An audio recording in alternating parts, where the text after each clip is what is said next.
So, paano yung first name na ginagamit mo pero iba sa first name na nakalagay sa iyong birth certificate?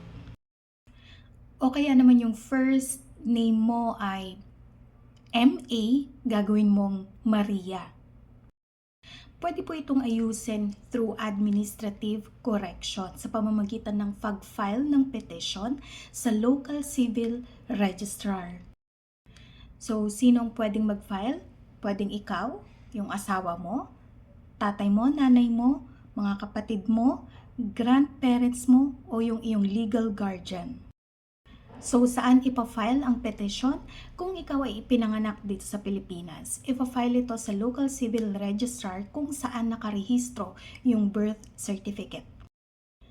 Ngayon kung nasa ibang lugar ka na dito sa Pilipinas at hindi na practical na mag-appear ka in person doon sa local civil registrar kung saan nakarehistro yung iyong birth certificate, pwede ka bang mag-file ng petition sa pinakamalapit na civil registrar ng lugar kung saan ka ngayon nakatira? Yes, pwede mo nang i-file yung petition for correction of entry sa local civil registrar kung saan ka currently nakatira. Kung ikaw naman ang ipinanganak abroad, yung petition ay isasampa sa Philippine Consulate kung saan mo na-report yung iyong birth. Ano naman yung mga supporting documents na kailangan naka-attach sa inyong petition for correction? I-attach mo yung certified machine copy ng iyong birth certificate na naglalaman ng entry na kailangan mong i-correct. Hindi bababa sa 2 na private or public documents na kailangang isama sa iyong petition for correction, kagaya ng baptismal certificate, voter's affidavit, employment record, GSIS o SSS record, medical record, business record, driver's license, insurance, land titles, kung meron, passbook mula sa bangko. Ang filing fee ay 3,000 pesos.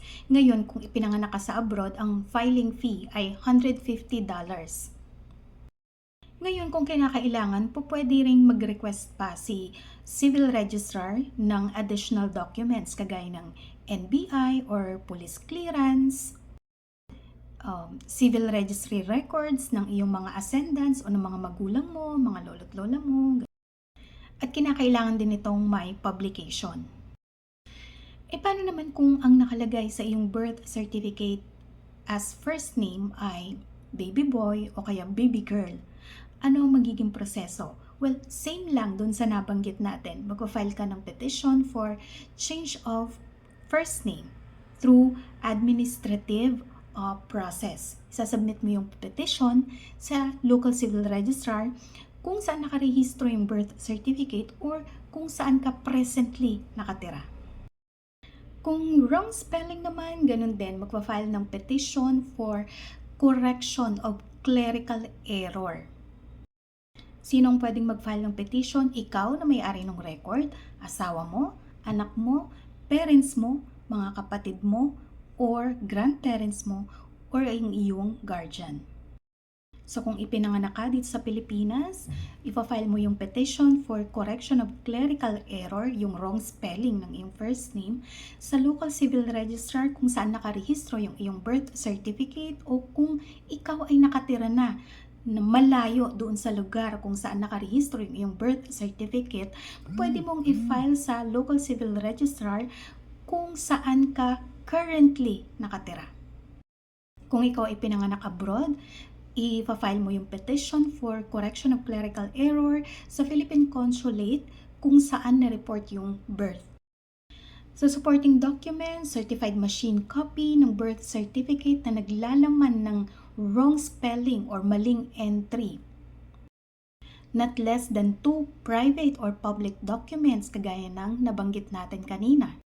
Baptismal certificate, voter's affidavit, employment record, GSIS, SSS record, business record, passbook, land titles, driver's license, insurance, NBI, or police clearance.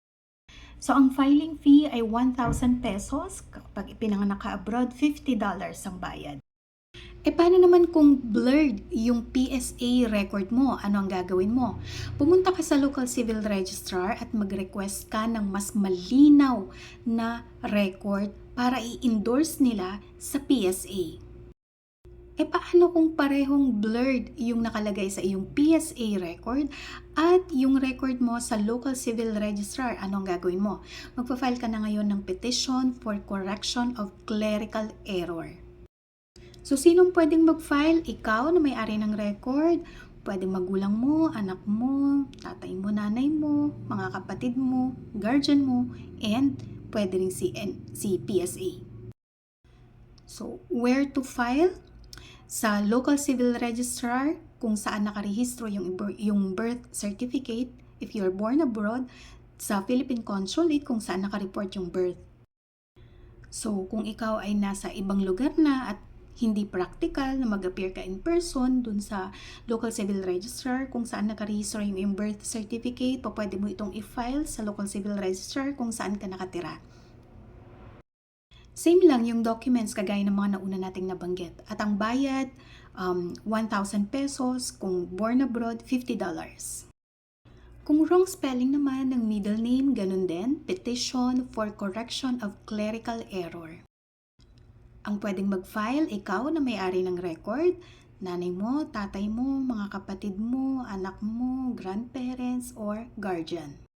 Same lang din, i-file mo ito sa local civil registrar kung saan nakarehistro yung birth certificate. Kung lumipat ka na ng ibang lugar, pwedeng sa pinakamalapit na local civil registrar kung saan ka currently nakatira. Kung ipinanganak ka abroad, sa Philippine Consulate kung saan mo ni-report yung iyong birth. Ang supporting documents naman para sa petition na ito ay ganun din, not less than 2 private or public documents kagaya ng employment record, GSIS, SSS record, business documents, driver's license, voter's affidavit, land titles, insurance, passbook, NBI or police clearance, medical records. Meron tong filing fee na 1,000 pesos, born abroad, $50.